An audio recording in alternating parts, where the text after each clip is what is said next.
বিসমিল্লাহির রহমানির রহিম ইন্নাল হামদুলিল্লাহি ওয়াসসালাতু ওয়াসসালামু আলা রাসূলিল্লাহি ওয়া আলা আলিহি ওয়া সাহবিহি ওয়া সাল্লামা তাসলিমান কাসিরান মাজিদান ইলা ইয়াউমিদ্দিন আম্মা বাদ। আসসালামু আলাইকুম ওয়া রাহমাতুল্লাহি ওয়া বারাকাতুহু।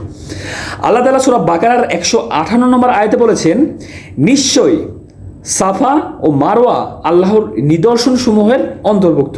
সুতরাং যে বাইতুল্লাহর হজ করবে কিংবা উমরা করবে তার কোনো অপরাধ হবে না যে সে এগুলো তাওয়াফ করবে, আর সে স্বতঃস্ফূর্তভাবে কল্যাণ করবে, তবে নিশ্চয়ই শুকরকারী সর্বাগ্য। আল্লাহ তাআলা সূরা বাকারার এই আয়াতটিতে 158 নম্বর আয়াতটিতে বলতেছে, সাফা ও মারওয়া পাহাড় আল্লাহর নিদর্শনসমূহের অন্তর্ভুক্ত। সুতরাং এটা তাওয়াফ করা গুনাহ নয়, মানে এটার তাওয়াফ করা অপরাধ নয়, এটা তাওয়াফ করা যাবে। এটা আল্লাহর নির্দেশ, যেহেতু আল্লাহ বলে দিয়েছেন তাওয়াফ করা যাবে, এটা তাওয়াফ করা যাবে। ঠিক আছে। আর এই আয়াতটির তাফসির এইভাবে আসে যে আনসার সাহাবিগণ ইসলাম গ্রহণের পূর্বে মানত মূর্তি নামে তাবলিয়া পড়ত এবং মুসাল্লা পাহাড়ে তার পূজা করত।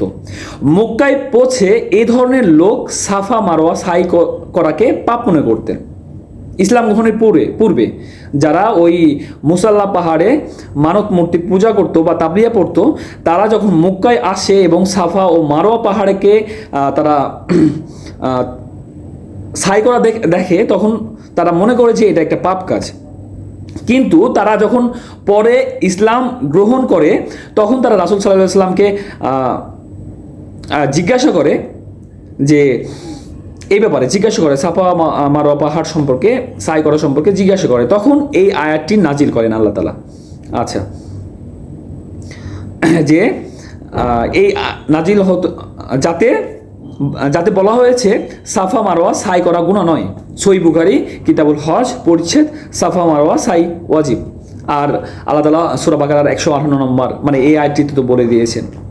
কেউ কেউ এর কারণে এইভাবে বর্ণনা করেছেন যে জাহিলিয়াতে, মানে এই ব্যাপারে কেউ কেউ এভাবেও বর্ণনা করেছেন যে জাহিলিয়াতে মুশরিকরা সাফা পাহাড়ে ইসাফ নামের মূর্তি এবং মারওয়া পাহাড়ে লাইল নামের মূর্তি স্থাপন করেছিল এবং সাই করার সময় তারা এই দুটি মূর্তিকে স্পর্শ করত এবং চুম্বন করত। যখন তারা ইসলাম কবুল করে তখন তাদের মাথায় এই খেয়াল এলো যে সাফা মারওয়া সাই করলে গুনাহ হতে পারে, কারণ ইসলামের পূর্বে তারা এই দুই মূর্তির জন্য সাই করত। মহান আল্লাহ এই আয়াতে তাদের সন্দেহ ও মনের কিন্তু দূর করে দিয়েছেন। এখন উমরা ও হজের 7 বার যাওয়া আসার মাধ্যমে এই সাই করা জরুরি, যার শুরু হবে সাফা পাহাড় থেকে এবং শেষ হবে মারওয়া পাহাড় থেকে। সবাইকে বোঝার মতো তৌফিক দান করুক এবং আল্লাহ রাসূলের মাধ্যমে যা কিছু আমাদের কাছে পাঠিয়েছেন তা গ্রহণ করা এবং তারপরে আমল করা তৌফিক দান করুক এবং আল্লাহ তাআলা আমাদেরকে 5 ওয়াক্ত নামাজ পড়ার তৌফিক দান করুক। সবাই 5 ওয়াক্ত নামাজ পড়বেন, নামাজের দাওয়াত রইল। আল্লাহ হাফেজ।